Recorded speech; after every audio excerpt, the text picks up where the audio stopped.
இன்னொரு சமயம் புது பெரியவாளுக்கு பாடம் நடந்துருக்கிற போது அவரோட கூட சாஸ்திரங்கள்லாம் வாசிச்சிருந்தார். ஒரு வெள்ளை வேஷ்டியில் ஒரு பக்தர். ஆத்ம வித்தியை பற்றி சாஸ்திரங்களை படிக்கிற போது சகஜ நிர்விகல்ப சமாதியை பற்றி எங்கேயோ வந்திருக்கு. நிர்விகல்ப சமாதின்னு சொன்னால் சுத்த பிரம்மம், நிர்குணமாக இருக்கக்கூடிய பிரம்மத்தோட பிரம்மமாக லயிச்சு போகக்கூடிய நிலை நிர்விகல்ப சமாதி.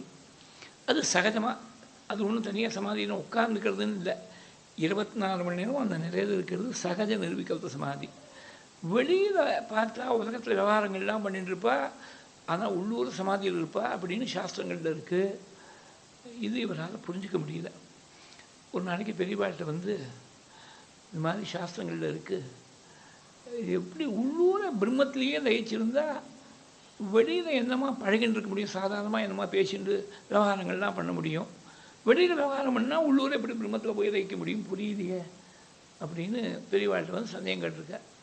சாஸ்திரங்கள் அப்படி சொல்லியிருக்கா, சில மகான்கள்லாம் அப்படி இருந்திருக்கா, அதனால் நாம் அதை நம்ப வேண்டியதுதான் அப்படின்னு சொல்லிவிட்டு பெரியவா அன்றைக்கி என்ன இருக்குது, இவர் வந்து கேள்வி கேட்குறதுக்கு முன்னாடி கார்த்தாலேருந்து ரொம்ப நாள் நிஷ்டையில் இருந்திருக்கா, தன்னை மறந்த நிஷ்டையில் இருந்திருக்கா.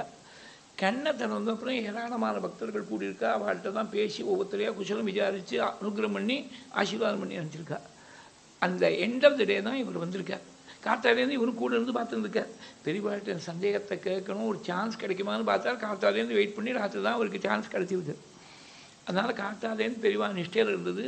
நிஷ்டை கலைஞ்ச உடனே எல்லாத்தையும் பேசின்னு இருக்கிறது, எல்லாத்தையும் இவர் பார்த்துருக்கார், விட்னஸாக இருந்திருக்கார். அப்புறம் பெரியவா என்ன பண்ணால் முள்ள பக்கத்தில் ஒரு பனை ஓதை இருக்குது, முதுகில் ஏதோ அரிக்கிற மாதிரி இருக்குது, அந்த பனை ஓதையிட்டு கொஞ்சம் விறக்கி விட அப்படின்னாலாம். ஒரு ஆசனத்துடைய சாஞ்சி நிற்பா போல் இருக்குது. கொஞ்சம் முன்னாடி வந்து பனை ஓலையால் எடுத்து இவர் அப்போ தான் போய் பெரியவா முதுகு பார்த்தா அடையா கரையான் புத்து, முதுகு முழுக்க கரையான் புத்து. அந்த கரையானுக்கு ஒன்றும் ஆபத்து வரப்படாதுங்கிறதுக்காக பனை ஓலையால் முள்ள விளக்க சொன்னான். கையால் துண்டால் எடுத்தாக்க அது ஏதாவது அழிஞ்சு போயிட போகிறதேன்னு சொல்லிவிட்டு பரிபூர்ண அகிம்சா தர்மம். அதனால் அது ஓலையால் நடக்க சொன்னான். நடத்தின உடனே இவர் சந்தேக நிவர்த்தி ஆகிடுது. இந்த சகஜ நிர்விகல்ப சமாதி எப்படி இருக்குன்னு புஸ்தகத்தில் படிக்க வேண்டாம், பெரியவா எப்போதும் அப்படி தான் இருந்திருக்கா. ஏன்னா இதோடையே இந்த கரையான் புத்தோடு நிஷ்டையில் இருந்திருக்கா.